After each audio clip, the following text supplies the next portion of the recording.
Olá, seja bem-vinda, bem-vindo ao episódio 198 do Supremo na Semana. Por aqui você fica sabendo o que aconteceu de mais importante na Suprema Corte nos últimos dias. E hoje a gente comenta sobre a suspensão do pagamento de verbas indenizatórias irregulares, da validade da moratória da soja, do julgamento sobre limites do Parque da Serra do Tabuleiro, sobre mineração em terras indígenas e outros destaques aqui na nossa semana. Eu sou Mariana Brasil, analista de redes aqui do STF, e estou com o Mauro e a Hanna para comentar essa semana para vocês. Eu sou Hanna Gomes, advogada, consultora da Rádio TV Justiça, e junto com a Mari e o Mauro vou comentar para vocês a semana aqui no Supremo. E eu sou Mauro Burlamac, jornalista da Secretaria de Comunicação Social do STF, e vou então ajudar a Hanna e Mari com os acontecimentos aqui do Supremo na semana. Bom, vamos lá. Na quarta-feira, dia 12, o Conselho Nacional de Justiça, o CNJ, e o Banco Central reforçaram uma parceria para criar mecanismos de proteção na cessão de precatórios. Aí aqui a gente pode comentar, né, Hanna e Mauro, o que são os precatórios, e daí a gente parte para explicar a importância de proteger esse repasse para que ele chegue no destino final dele. É isso, Mário. O precatório, ele é um cheque da justiça para a pessoa que processou a União, o Estado ou um município e ganhou uma verba e ganhou um valor. Né? Qualquer causa que tenha fundo econômico contra a administração pública, a pessoa, né, o cidadão que ganha, vai receber em precatório. Se essa quantia for maior que 60 salários mínimos, se for contra o Estado, até 40 salários mínimos. Se for maior que isso, ganha um precatório, entra numa lista de pagamentos, de ordens de pagamento, que vai andando, né, aos poucos, em alguns momentos anda mais rápido, em outros momentos da história anda mais devagar, mas ele fica lá como um crédito para essa pessoa receber da administração pública. Se for menor que isso, ela recebe logo direto, ela recebe em RPV. RPV, né? Requisição de pequeno valor. Exatamente, porque é um valor menor, então a administração pública pode dispor daquele dinheiro e pagar logo de uma vez quem ganhou essa causa, quem ganhou esse valor. Traz um exemplo pra gente, Hanna, do que seria um processo para uma pessoa receber um precatório. A gente pode pensar numa professora que trabalhou anos em um estado, né, para o setor de educação do estado, Secretaria Estadual de Educação, e percebeu que no final, quando já estava perto de se aposentar, nunca recebeu uma tal de uma gratificação que ela poderia ter, que ela teria direito. E com isso ela entra na justiça para requerer, né, toda a gratificação nos anos em que ela exerceu aquela atividade que ela teria direito e que a administração pública deixou de pagar por qualquer circunstância, né? Às vezes uma confusão na folha de pagamento, ela ficou de fora daquela lista de beneficiários daquela gratificação e ela entra na justiça para requerer todos esses atrasados da gratificação. Reconhecido o direito dela, a justiça ali na Secretaria Estadual reconhece o direito e dá para ela um precatório. Como eu disse, se for menor, aqui na lista estadual, se for menor que 40 salários mínimos, o total desse valor econômico que ela ganhou da justiça, ela vai receber em RPV, porque é mais rápido, né? Tem um fluxo de menor burocracia, digamos assim. Já se for maior que 40 salários mínimos na esfera estadual ou maior que 60 salários mínimos na esfera da União, da administração pública da União Federal, ela vai receber por precatório, ela vai entrar numa lista e vai aguardar, acompanhar a ordem de pagamento. Vale lembrar, Mari, que essa ordem de pagamento ela é pública. Você pode ir lá acompanhando para saber em qual posição você está nessa ordem de pagamento e saber quando vai chegar a sua vez. E aí, então, esse problema né, quando se passa a ter o direito de receber um precatório, o cidadão, né, tem esse direito, o servidor, no caso que você citou a servidora, em muitas situações é um processo que às vezes demora, né, Hanna? O recebimento de um precatório pode demorar alguns bons anos. Exato. E aí acontece muito de você, de ter venda de precatório, eu tenho para receber e vou passar isso adiante para outra pessoa, advogados, pessoas que, enfim, com má intenção, vão atrás de pessoas que têm dinheiro para receber, tentar comprar dela, e aí acaba virando um mercado meio ilegal, com muita fraude envolvida nisso. Acontece muita fraude nesse meio. E aí que eu acho que entra esse acerto aqui entre o Banco Central e o Judiciário e o CNJ para tentar minimizar essa questão dessas fraudes, né? Dar transparência, dar clareza, né? a todo esse procedimento que vai do reconhecimento do direito a recebimento de um precatório até o efetivo recebimento, né? Para que a pessoa que tem direito a receber, para que os tribunais, para que a administração pública, todos tenham informação clara, precisa e transparente de todo o caminhar desse direito, ou até, né, da decisão reconhecendo o direito, até o dinheiro cair na mão da pessoa que merece, né, Hanna? Exatamente, Mauro. A gente tem esse direito de ceder o precatório. Por exemplo, o precatório saiu no meu nome, mas demoram anos. Eu estou lá naquela lista esperando o pagamento, mas por alguma eventualidade eu preciso daquele dinheiro. Não tenho dúvida que algum dos nossos ouvintes aqui já pode ter passado por isso, de receber uma ligação. Você tem um precatório para receber? Você quer vender seu precatório? A gente compra seu precatório. Tem plaquinhas espalhadas pelas cidades. Compra o precatório. Né? Tem alguns financiamentos de instituições bancárias, às vezes nem mesmo regulares, né? Que compram esse precatório, pagam para aquela pessoa. Mari, por exemplo, se você tem 200 mil para receber em um precatório, mas você está lá na fila, esse dinheiro vai atualizando com o passar do tempo, né? E ficou lá 10 anos na fila, virou 300 mil, por exemplo, em atualização monetária. Alguém te oferece, me passa o seu precatório? Deixa eu comprar o seu precatório? O direito de receber esse dinheiro do Estado. Receber, né? Esse direito de receber é a cessão do precatório. Então, você cede a um outro valor. Você tinha 300 mil para receber e você vende a 100, 150. Já que você não sabe quando você vai receber. Isso. Exatamente, para você receber logo aquele dinheiro, né? Aquela verba. E isso é mesmo um mercado, Mauro, como você disse. Tem escritórios especializados nisso, tem situações legais para isso, né? Muito bem documentadas, com rastreabilidade, com transparência, permitidos por lei, né? Tem uma regulamentação para isso, você pode ceder. Mas também existe muita fraude, né? A gente encontra aí, infelizmente, colegas profissionais da advocacia, bancos, né? Agências que acabam não percebendo a fraude, acabam envolvidas ali numa fraude documental, numa falsidade ideológica, essa própria sessão fraudulenta, né? Porque esses dados são todos públicos. A lista de precatórios é pública, fica lá. A maior parte das pessoas consegue acessar, mas é fácil de procurar.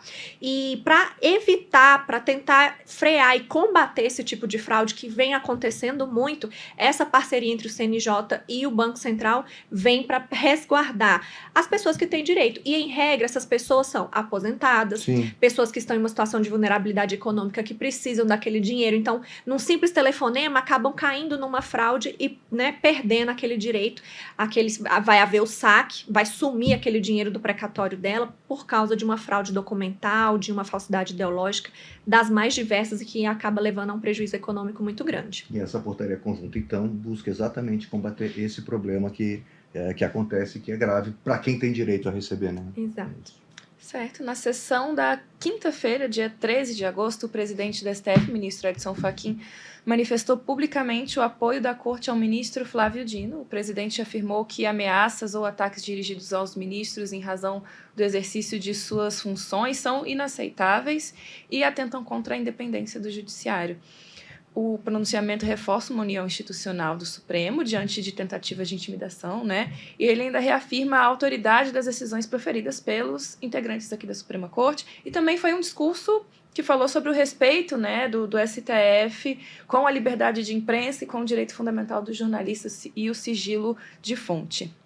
A gente comentou, acho que no episódio passado, até a questão quando o presidente falou sobre críticas, né? Que o Supremo, né, está aberto a críticas, né, e as críticas são bem-vindas, inclusive, né, mas aqui a gente vê o ministro dando resposta quando a coisa passa da crítica, né, quando os ministros passam a ser ameaçados, e aí é outra história, né, aí a conversa é outra, vamos dizer assim. Então, o ministro aqui traz um posicionamento institucional, né, caso aqui voltado muito para o ministro Flávio Dino, que teria sofrido aí algum tipo de ameaça. E aí o presidente, então, de pronto, traz aí essa mensagem institucional de que o Supremo, né, os ministros aceitam críticas, mas não se aceita que haja perseguição, que haja qualquer tipo de ameaça, que isso vai ser investigado, que isso, né, quem estiver cometendo algum tipo de delito contra o ministro Supremo vai responder a processo, né? A investigação vai acontecer, que é o caso como está acontecendo nesse caso ligado ao ministro Flávio Dino, né, Hanna? Exatamente, Mauro. Ministro Edson Fachin, ministro Flávio Dino, ministro Moraes fizeram esse apontamento, né, ali no primeiro momento da sessão de quinta-feira, e eu estou aqui com a fala do ministro Fachin e eu abro aspas para ele reafirma seu compromisso, né, do Supremo, compromisso irrenunciável com a Constituição, com respeito às liberdades individuais e à liberdade de imprensa. Então, veja, a gente pode se manifestar. O Brasil é um país livre, não há censura, não há qualquer tipo de restrição ao que você pensa. Você pode falar o que você pensa.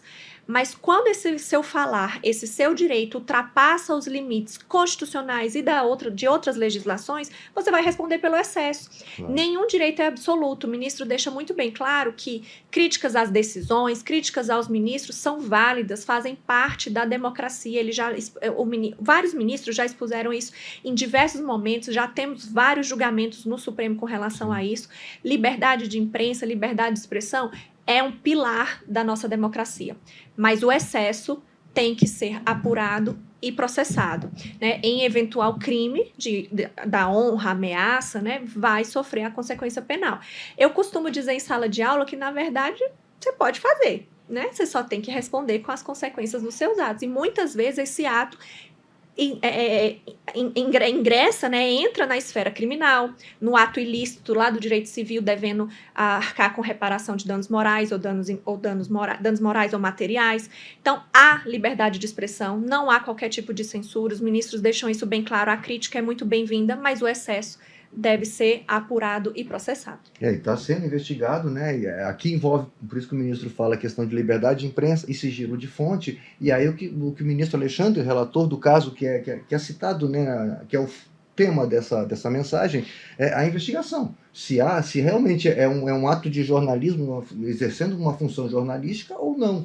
Né, isso vai ser investigado quando pode estar, como a Hannah disse, ultrapassando, né, o direito constitucional de liberdade de expressão, né, liberdade de opinião e passando para o cometimento de delitos. Então, isso que está sendo investigado, mas aí o ministro, então, Fachin, traz essa posição institucional de, né,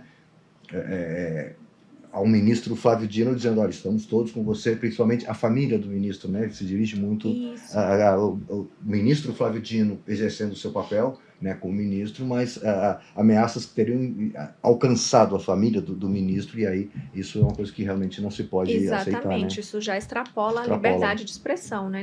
Nenhum direito é absoluto, os ministros já deixaram isso bem claro. Não essa composição do Supremo, outras composições do Supremo já deixaram isso muito bem claro em diversas decisões.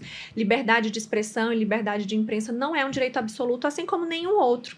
Ele encontra barreira, aquela clássica, Mauro, seu direito começa onde o do outro termina, né? E o ministro Alexandre de Moraes faz um recorte muito interessante sobre a atividade do jornalismo. Sigilo de fonte não pode ser escudo para a prática de crimes, né? Então, o jornalista tem o direito do sigilo à sua fonte, mas em eventual crime, né, apurando-se a prática de um crime, esse sigilo da fonte pode ser quebrado pela justiça, mantido o segredo daquele processo, né, para preservar as partes, mas apurado de fato os fatos e os seus responsáveis. É isso. E na quarta-feira, dia 12, a Suprema Corte suspendeu o pagamento de verbas indenizatórias fora do teto remuneratório em 7 tribunais, não foi isso?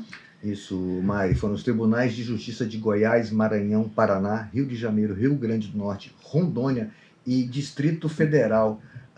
Aqui informações chegaram ao Supremo de que esses tribunais teriam feito pagamentos acima daquela decisão do Supremo, do limite previsto naquela decisão do Supremo, que era o teto, e aqueles 70%, né, Hannah, que a gente explicou aqui, 35% a questão do tempo, né, gratificação por tempo de antiguidade. Isso, e os 30% das demais verbas... 35, desculpa, demais verbas que foram autorizadas, que existe lei prevendo... Devidamente indenizatórias. Isso, então, esses 7 tribunais aqui trouxeram informações de pagamentos feitos acima desse limite aqui. E então, os ministros, na verdade, são 4 ministros que deram decisões, a mesma decisão em todos os casos. O ministro Alexandre de Moraes, Flávio Dino, Cristiano Zanin e Gilmar Mendes. Então, isso, são 6 processos que tratam desse assunto, é uma reclamação, 3 recursos extraordinários e 2 ADIs, né, que são de relatoria desses 4 ministros. E a gente tem é uma reclamação, 3 ADIs e 2 recursos extraordinários, com essas 4 relatorias. A gente já viu em momentos anteriores, agora no primeiro semestre de 2026, os ministros deram uma decisão permitindo a rúbrica, permitindo algumas hipóteses de verbas indenizatórias. E proibiram isso desde março, né, de 2026, o pagamento de verbas das mais diversas, né? A gente tinha verba do Auxílio Peru, Auxílio Paletó, Panetone, né? E os ministros realmente entenderam que isso não cabe dentro de um sistema democrático de pagamentos, né, com o erário, ou seja, com dinheiro público, né? Não pode ultrapassar o teto constitucional de R$ 633 reais. É um valor fixo, atualizado, claro, conforme o passar do tempo, mas um valor fixo que deve ser respeitado por toda a administração pública. Por toda, federal, em todo o país, na verdade. Exatamente. É muito importante a decisão, fala isso, não pode um estado, um município fazer esse Vale Peru, Auxílio Panetone, alguma coisa nesse sentido, e aí em cada estado vai ter um tipo de pagamento, não. Isso está sendo colocado para todo o país, para que, né, para que se saiba quanto recebe, o que pode ser recebido, por isso que a necessidade de lei federal prevendo, né, Exatamente. E os ministros, então, até o momento, né, previsto, os ministros do Supremo decidiram quais são aceitos, né, até que venha uma lei federal que coloque definitivamente o que pode e o que não pode. É isso, Mauro. Como não tem uma regulamentação padrão, né, a partir dessa decisão do Supremo Tribunal Federal, algumas verbas ficaram autorizadas que são devidas. Eu vou citar aqui, a gente tem a parcela de valorização pelo tempo de antiguidade, que é de 5 em 5 anos até o limite de 35 anos, de 35% do subsídio, desse valor máximo que aquela pessoa recebe enquanto servidora. Depois a gente tem diárias. Realmente, se o servidor, aquele magistrado, usou da sua atribuição, precisou viajar, precisou se hospedar para cumprir uma atividade, para fazer um curso, uma capacitação obrigatória pela atribuição que ele exerce, ele vai receber essa diária, ajuda de custo. Se ele tem que mudar de comarca, mudar de cidade para atender uma outra comarca, essa mudança ela é paga pelo erário, pelo dinheiro público. O próprio subsídio, né, o pagamento, a gratificação por exercício em comarca de difícil provimento, né? A gente sabe que tem nos rincões mais diversos aí do país, tem locais em que o servidor tem que pegar um barco, tem que se dirigir quilômetros para chegar numa comarca, indenização por férias não gozadas até o limite de 30 dias, né? Não, se o servidor tem 60 dias de folga, ele só vai receber 30 se ele não gozar dessas férias. E gratificação por acúmulo de jurisdição, como, por exemplo, quando o magistrado exerce a sua função e, ao mesmo tempo, exerce um TSE, um TRE na esfera eleitoral, por exemplo. Então, ele tem direito no limite de até 35%. E essas duas cotas de 35% podendo chegar até 70%. É o limite que o STF permitiu como legal, como legítimo de ultrapassar o teto constitucional. Desde que todas assinadas pelo presidente do tribunal, confirmadas dentro dessa rúbrica, não pode dar outro nome, não pode dar outra destinação para aumentar, para criar uma verba indenizatória para aquele estado, para aquele tribunal. É vedado sob pena de responsabilização de quem assina a folha, que é o presidente de cada tribunal. E aí o que aconteceu? Chegaram essas informações desses 7 tribunais, né, 6 estados e o Distrito Federal, com pagamentos acima desse teto, com os 70%, né? Exemplos aqui no Tribunal de Justiça do Rio de Janeiro, 5 magistrados receberam em abril mais de 200 mil, enquanto 589 receberam 100 mil. No TJ do Maranhão, autorizado o pagamento de 3,2 milhões em verbas rescisórias a um único desembargador. No TJDF, uma magistrada recebeu 490 mil em maio. Ou seja, essas informações chegaram ao Supremo, desrespeitando a decisão. Então, né, os ministros, os relatores, no caso, mandaram que os 7 tribunais identifiquem esses pagamentos feitos ali acima do que é permitido pela decisão do Supremo. Devem identificar os beneficiários e enviar a relação ao STF em até 72 horas da decisão. E determinar a devolução imediata dos valores que ultrapassem o limite global de 70% do teto, né? Naqueles 35 mais 35 que a gente explicou agora. Ou seja, quem recebeu isso acima do teto vai ter que devolver. A própria pessoa que recebeu vai devolver, não a instituição que pagou. Vai devolver para a instituição. Para a instituição que pagou acima do teto, né? Por que isso? A gente já tem essa decisão desde março, né? E valendo depois dos embargos de declaração que passou. Então, aquele funcionário que é um magistrado, ele já conhecia dessa decisão. Tanto o presidente do tribunal que autorizou esse pagamento, quanto aquele servidor. Então, portanto, ele tem a obrigação de devolver, ainda mais nesse prazo que os ministros decidiram, né? Decidiram pela suspensão absoluta dessas parcelas que ultrapassam esses 35% ou até os 70% e a devolução dos valores. Acredito que essa devolução dos valores vai sofrer algum tipo de discussão ainda, né, uma modulação, porque quem recebeu às vezes já pagou, às vezes já teve o gasto, né, vai devolver, pode devolver parcelado, como que vai devolver, se recebeu de boa fé ou não recebeu de boa fé da administração pública, vai haver uma discussão. Ainda pode haver discussão, sim, né? mas de fato há que se A ter determinação. a determinação, respeitar a determinação e vamos aguardar essas respostas que vão chegar. E a decisão vale para a AGU também, né, Hanna? Vale para a AGU, para o Ministério Público e para os tribunais de contas, né? Então é uma decisão que tenta padronizar os pagamentos das verbas indenizatórias, desse extrapolamento do teto constitucional para essas carreiras, né? E que serve de parâmetro para o restante da administração pública, para todos os cargos públicos do funcionalismo e da administração pública. E aí, no caso, essa decisão dos 4 ministros agora pede também para a Advocacia Geral da União enviar ao STF em até 72 horas relação de pagamentos completa de seus servidores na mesma situação dos magistrados, para que se identifique se houve pagamento fora do que foi decidido pelo Supremo. Certo, e agora a gente chegou ao plenário, aí temos aí uma sequência de pautas ambientais, né? E começando pela de quarta-feira, dia 12 de agosto, foi reconhecida a validade da moratória da soja.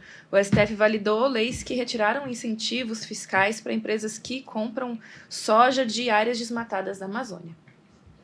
Aqui são leis, a gente tem a moratória da soja, que é um acordo entre empresas privadas, né, que prevê, que incentiva que não se compre soja de empresas que estiverem usando terras desmatadas na Amazônia, né? Agricultores, né? O agronegócio que tenha desmatado. Que tenha desmatado na Amazônia. É um acordo privado, certo? Duas ações diretas, uma contra uma lei do Mato Grosso e uma contra uma lei de Rondônia. Os estados tirando benefícios de empresas que estiverem dentro desse acordo, né? Então, o que chegou ao Supremo é isso, questionamento dessas duas leis. É como se fosse uma represália, né, a essas empresas, grandes empresas exportadoras e compradoras dessa soja, né, e exportadoras desse produto, né, desse resultado aí da agricultura brasileira.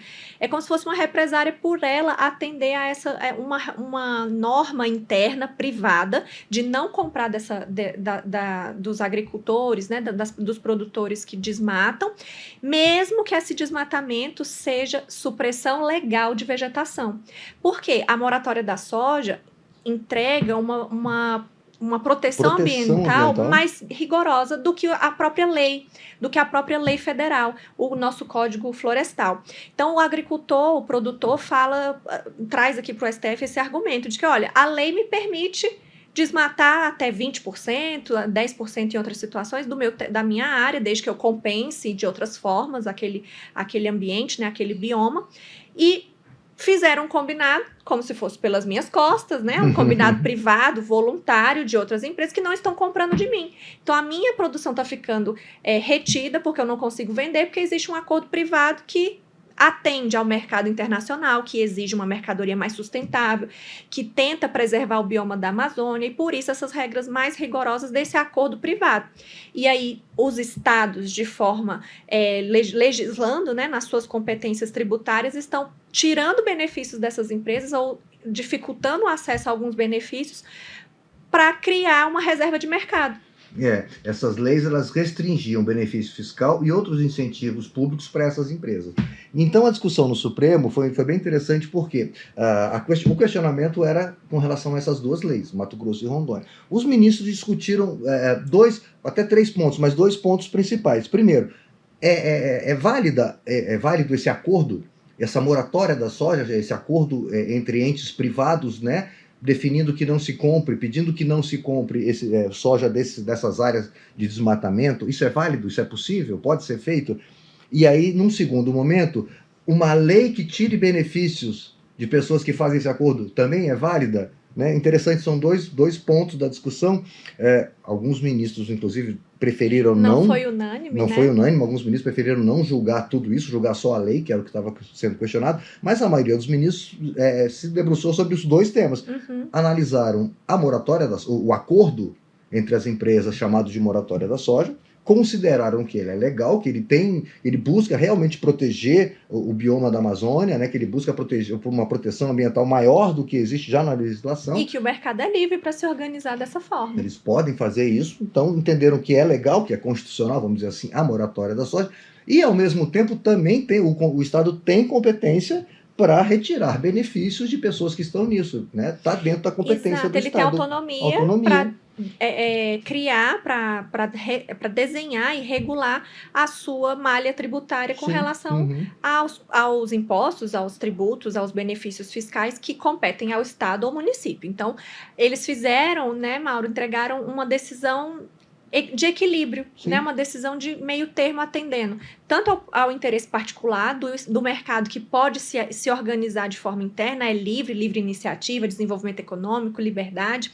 né, do mercado, sem interferência mínima do Estado, e de outra banda, o Estado, pela administração pública, ali pelo poder legislativo, daquele estado ou município, pode se organizar tributariamente de forma a restringir os benefícios fiscais, os impostos, que ele achar que serve até para planejar sua arrecadação, né, Mauro? Porque impacta o desenvolvimento econômico. Esses estados, por exemplo, Rondônia e Mato Grosso, têm uma forte influência do agronegócio, do setor industrial no setor agro. Então, ele pode sim se organizar para prever o seu planejamento orçamentário a partir dessas restrições fiscais e tributárias. Então, os ministros entenderam que os dois polos em discussão são legítimos, podem se organizar, e o mercado que se ajuste ao que é lícito, né, ao que é legal pelo STF. E o que eles colocaram só é que, como isso é uma lei tributária, né, que como a Hanna está explicando aqui agora, e a Constituição exige que normas tributárias não podem ter eficácia imediata. Você não pode mudar da noite para o dia, né, uma situação fiscal ou tributária, né? Ela pede uma anterioridade, né, da lei. Então, você lança uma lei que vai mudar, vai mexer em tributos, né, nessa área, você tem que dar um prazo para que as empresas e as pessoas se adaptem. Então, tem prazos de 1 ano, né, ou pelo menos no exercício seguinte à edição da lei. No mínimo 90 dias. Ou 90 dias, é a noventena, né? Então, no caso, eles só determinaram que, como as leis tinham determinações, dispositivos prevendo a entrada imediata, né, a supressão imediata do benefício eles disseram que ela só pode valer a partir dessa, né, dessa anterioridade exigida pela Constituição. Então, as leis têm que passar por essa anterioridade, né, para alterar a questão tributária. A lei que tira os benefícios é válida, o Estado pode fazer isso, e a moratória da soja, o acordo entre as empresas também é válido, pode ser feito. Essa foi a decisão. É importante, né? Determinaram a suspensão, o encerramento, né? Suspensão não, de todos os processos que discutam isso, né? Exatamente, justamente por uma segurança jurídica, né? Olha, as duas são válidas, então não tem mais o que se discutir na justiça sobre legalidade, aplicação ou não dessa moratória ou da própria lei estadual. Então, resolvida a questão, todos os processos que tratavam desse assunto ficam encerrados. Isso. Certo, também na quarta-feira o plenário iniciou o julgamento sobre os limites do Parque Estadual da Serra do Tabuleiro, em Santa Catarina. E aí a análise foi suspensa, né? O tribunal preferiu aguardar a composição completa da corte, porque estamos com 10 ministros, né? Até então. E aí, com a possibilidade do empate, ficou decidido por aguardar, né? Essa eu anotei, desculpa, Mauro, essa eu anotei que pela improcedência, ou seja, pela constitucionalidade, né, da lei que modifica ali o Parque Estadual da Serra do Tabuleiro, a gente tem o ministro Marco Aurélio, que foi o relator dessa ação, o ministro Luiz Fux, Nunes Marques, Dias Toffoli e Gilmar Mendes. Sim. Pela procedência, ou seja, pela inconstitucionalidade, a gente teve o ministro Alexandre de Moraes, Flávio Dino, que abriu divergência. Flávio Dino, que abriu a divergência, a ministra Carmen Lúcia, Cristiano Zanin. Isso. E ficou como se fosse um empate, porque o ministro Edson Fachin, que é o presidente último a votar, já indicou que ele poderia haveria votar... a possibilidade de um empate. Um empate. Então, como haveria a possibilidade do empate, o regimento interno da corte prevê a possibilidade de suspensão desse processo até que a corte esteja completa, contando ainda, Mari, como você disse, com o desfalque da aposentadoria do ministro Luiz Roberto Barroso, né? E, nesse caso, o processo fica suspenso até que a corte esteja completa e o presidente, quando estiver completo, paute esse processo novamente para discussão. Isso, então aqui, Mari, é uma lei, uma ação apresentada pela PGR contra essa lei estadual que fragmentou, segundo, né, a própria PGR diz na ação, fragmentou aí o Parque Estadual, né, da Serra do Tabuleiro, dividiu ele em partes, fragmentando, permitindo atividades econômicas dentro dessa área do parque, né? Então essa é a discussão aqui nessa ação. Então o placar está desse jeito, né, que a Hanna falou para a gente, ministros entendendo que não houve redução, como o ministro Gilmar Mendes, o caso veio para o plenário de novo com voto vista do ministro Gilmar Mendes, e ele entende que não houve redução, que na verdade até houve um pequeno aumento, porque tirou-se uma parte do parque, né, reduziu os limites do parque, mas acrescentou uma outra área. Então teria saído de 87 mil, caiu para 84, mas com a área que foi acrescentada foi para 98 mil hectares. Então, na verdade, teria tido um aumento e que não houve prova nos autos, pelo menos a PGR não teria aprovado, segundo o ministro Gilmar Mendes, que houve queda na proteção, né, redução na proteção ambiental. Então, essa é a corrente que estaria com 5 votos aí com o ministro Gilmar Mendes. Já os demais entendem não, que a fragmentação realmente, né, você separar em pedaços e permitindo a entrada de atividades econômicas, atividade né, econômica, atividade urbana, né? reduz a proteção ambiental. Esse é o entendimento dessa corrente, né? Exatamente. O Parque Estadual é de 1975, ninguém aqui tinha nascido ainda. 1975. Eu mesma não. Vou ficar quieto. E aí, em 2009, o Estado, né, uma lei estadual redefiniu esse parque, permitindo, né, a ocupação urbana, o desenvolvimento econômico ali na área. E, por exemplo, para a ministra Carmen Lúcia, esse recorte, ele traz um impacto ambiental, sim, porque estaria permitindo a ocupação urbana, né, prejuízo à fauna e à flora daquela região. Então, houve o impacto naquele meio ambiente, que é um bioma preservado por uma lei desde 1975, e com isso, esse impacto representa a violação do princípio da vedação ao retrocesso na proteção ambiental.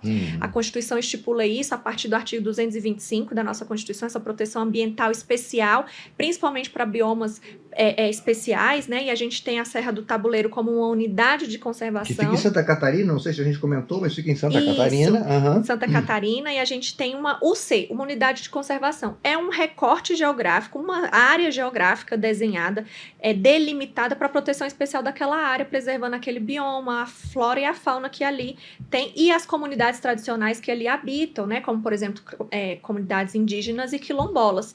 Então, essa proteção é dada pela Constituição. Então, quando você tem uma lei de 1975 criando essa reserva, essa proteção especial, essa unidade de conservação, e depois o Estado, em 2009, cria uma lei fazendo um recorte, fazendo um mosaico, que é o que dizem, né, aqui de forma técnica, o mosaico dessa proteção, haveria sim um impacto e um impacto ambiental, um retrocesso nessa proteção. É o que se discute aqui. Pelo que a gente viu, a gente vai ter um empate até que o novo ministro venha para compor a corte e então desempatar aí. Já vai chegar, quem chegar já vai chegar com um tema muito importante que serve de exemplo, né, Mauro, para outras unidades de conservação, para outras áreas de proteção que tem aí pelo Brasil e que, embora o desenvolvimento econômico também seja um pilar democrático, do Estado democrático de direito, o meio ambiente também é, né? Então é um equilíbrio entre direitos e garantias fundamentais. Interessante com o julgamento que a gente citou há pouco agora, a mesma coisa, né? O acordo laboratório da soja, ele amplia a proteção ambiental, né? E o que a Hanna falou agora, a Constituição traz já a necessidade de proteção ambiental e é possível sempre você ampliar, nunca retroceder. Né? Isso é que não pode, então voltam aqui a falar isso. Tem um ponto interessante do ministro Flávio Dino do Voto, que eu estava relendo aqui, você falou que esse parque aqui é de 75, e tem gente que mora lá antes, que já estava lá. Então, o ministro Dino, mesmo entendendo que isso aqui, que houve uma redução, ele entende que pode haver uma regularização para essas pessoas que já estavam no local, na região, que já ocupavam, e aí seria possível sim uma regularização, ou seja, também não é expulsar quem já morava lá, trataria-se com cuidado essa questão de quem já estava morando lá, mas essa questão de fragmentar, de permitir atividade comercial, esse grupo de ministros, né, essa corrente de ministros entende que isso é inconstitucional, mas, como você sempre diz, Mari, vamos aguardar a continuidade. Né? E a gente traz aqui para o podcast, eu também sempre falo isso.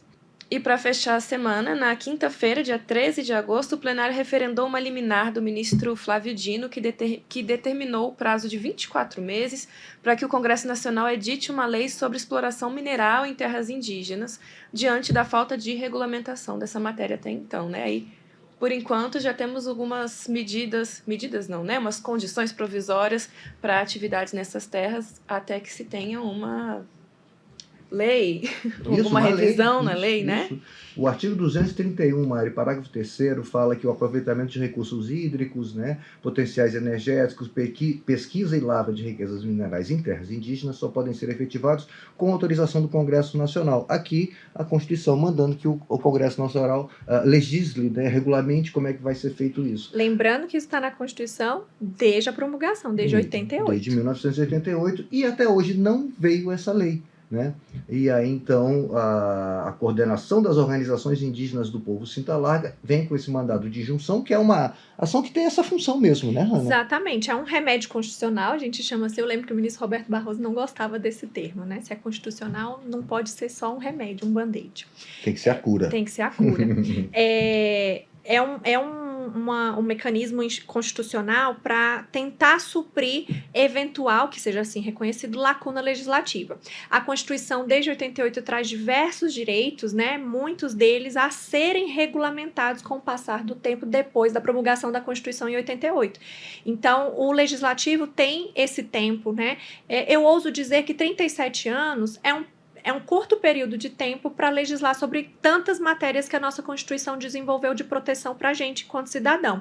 Mas, ao mesmo tempo, é muito tempo porque a gente ainda tem algumas lacunas, né? Algumas falhas, alguns buracos mesmo, porque a Constituição permite aquele direito desde que seja regulamentado em lei. E a gente não tem a lei que regulamenta o exercício desse direito. Tem dispositivos na Constituição que eles são...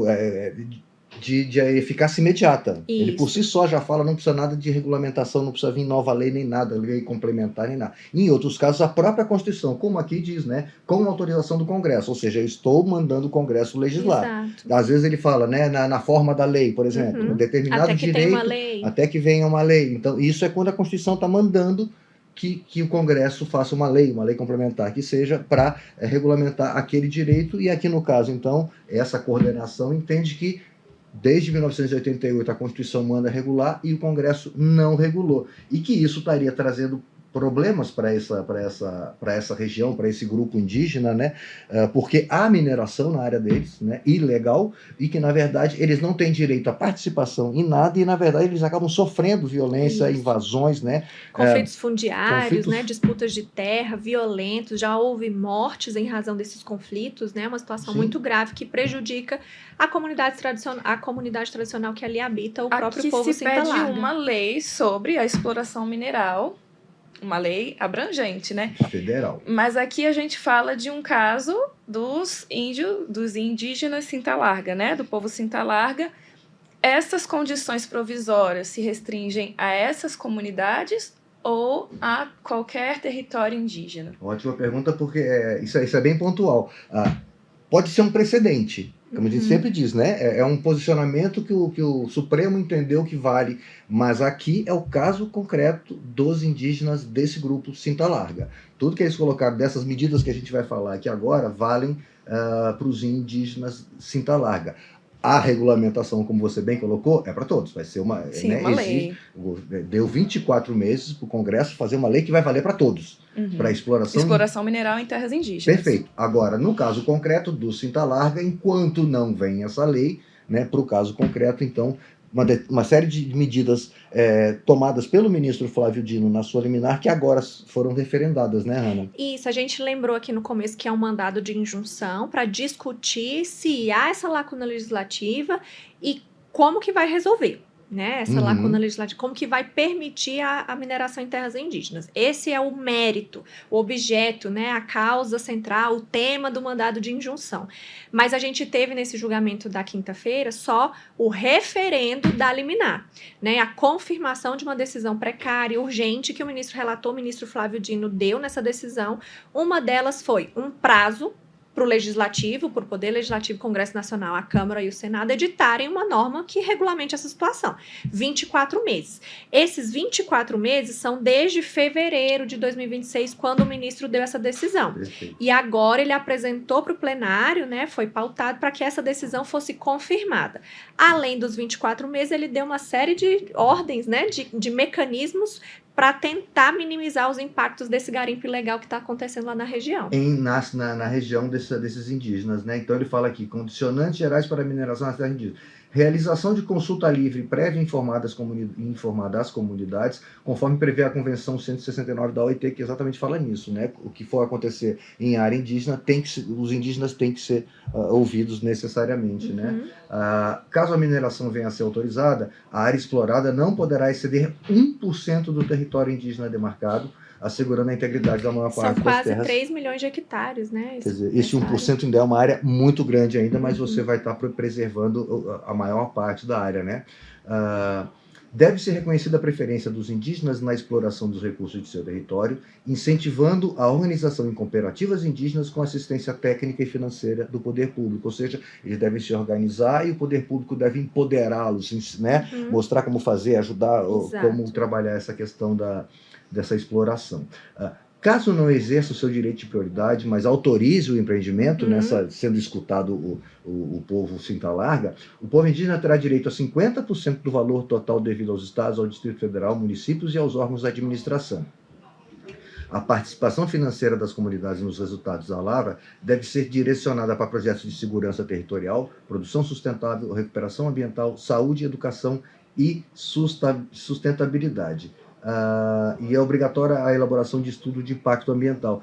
Eu achei muito importante essa coisa do dinheiro ser voltado para essa questão de saúde, educação, então, porque exatamente essa é a reclamação da ação do autor, que eles estão sofrendo a violência, estão sofrendo invasões, o povo não tem saúde, o povo indígena não tem educação, não tem como se virar, não tem dinheiro, não tem como se manter, né? Na verdade, está perdendo muito mais, principalmente essas invasões e a violência e a morte. Então, um dos pontos da decisão do ministro Flávio Dino agora referendada é essa. O dinheiro que vier, vamos dizer, os recursos que entrarem, é exatamente para isso, para empoderar vocês, para vocês, né, terem saúde, terem educação, terem habitação, enfim, cuidar do povo indígena, aproveitar esse recurso que vocês têm direito para cuidar do povo indígena. Mas, como você bem colocou, Mari, aqui, essas medidas, sim, só para os indígenas desse grupo Cinta Larga. Exatamente. Vale lembrar que aqui nessa decisão, mesmo no mérito desse mandado de injunção, o STF não está dizendo que o ouro, o diamante, o minério é dos indígenas. Esses bens são da União. É permitida a exploração e o aproveitamento dos recursos ali, como o 231 da Constituição determina, dizendo que é possível que os povos tradicionais, as comunidades indígenas, explorem e tenham benefícios, usufruam desses recursos. Mas o bem, aquele patrimônio, se você achar petróleo, ouro, diamante na sua chácara, Mauro, não é seu, é da União. Você pode explorar e você pode ter parte desses recursos dividindo com a União. E uma coisa importante que ficou definido, Maia, o governo federal deve providenciar, encerrar toda e qualquer atividade de garimpo que esteja acontecendo na terra do Cinta Larga, tá? Mesmo com uso de força, se for preciso. Ou seja, né, além de todas aquelas medidas, acaba o garimpo ilegal na região do Cinta Larga. Isso faz parte da decisão que também foi referendada agora, e eu vou esperar ter uma chácara para ver se eu consigo achar algum petróleo lá dentro, e aí eu chamo você para me ajudar a decidir. Eu fiquei pensativa aqui também sobre isso. Eu vou ser seu jurídico. Foi isso. Então a gente fica por aqui com as pautas dessa semana, mas e para a semana que vem? Terça-feira, pauta, sessão da segunda turma. Na quarta-feira vem aquela questão das eleições no Rio de Janeiro, que estava parado, o ministro Flávio Dino tinha pedido vista, aquela questão da sucessão lá no Rio de Janeiro. Com a o presidente do tribunal continua como interino no governo, né? Desembargador, né? Isso. Então, e aí agora ficaria definido se a eleição é direta ou indireta. Nós estamos já na beira da eleição ordinárias, né? No final do ano agora, então, mas o caso volta para o plenário, então, para se definir se a eleição, nesse caso, para suceder o governador, o vice e o presidente da Assembleia, todos, né, a linha sucessória toda que saiu, como é que seria feita essa substituição. E aí também anotei aqui, tem uma ação sobre atribuições do Ministério Público. Volta um tema do Marco Civil da Internet, mas é a questão de proteção de dados pessoais no mundo virtual, né, nas redes, nos meios digitais. A possibilidade de investigação por delegado de polícia sem autorização judicial, um tema também que no meio jurídico aí, né, é bem polêmico. Impacta, né, investigações, processos penais e, né, os ministros vão modular se vai valer daqui para frente, dali para trás. É um processo bem interessante. Interessante. E uma questão eleitoral, que é a ilicitude de compartilhamento de dados da Receita com o Ministério Público Eleitoral sem autorização judicial também. No caso aí, aqui o caso é doação acima do limite legal. E na quinta-feira, uma pauta voltada exclusivamente para questões orçamentárias em vários estados. É isso que a gente tem nas pautas aí já divulgadas no site do Supremo, Mari. Então, essa semana que vem a gente trata de todos esses assuntos e a gente fica por aqui. Muito obrigada, Mauro. Obrigada, Hanna. Obrigada a você que nos acompanha aqui no Supremo na Semana. Lembrando que você pode enviar um e-mail para podcast@stf.jus.br. Eu anotei bem grande aqui, que esse e-mail é difícil, né? podcast@stf.jus.br. Esse episódio e todos os anteriores estão disponíveis no YouTube e nas principais plataformas de áudio. Até mais. Obrigado pela companhia. Até a próxima.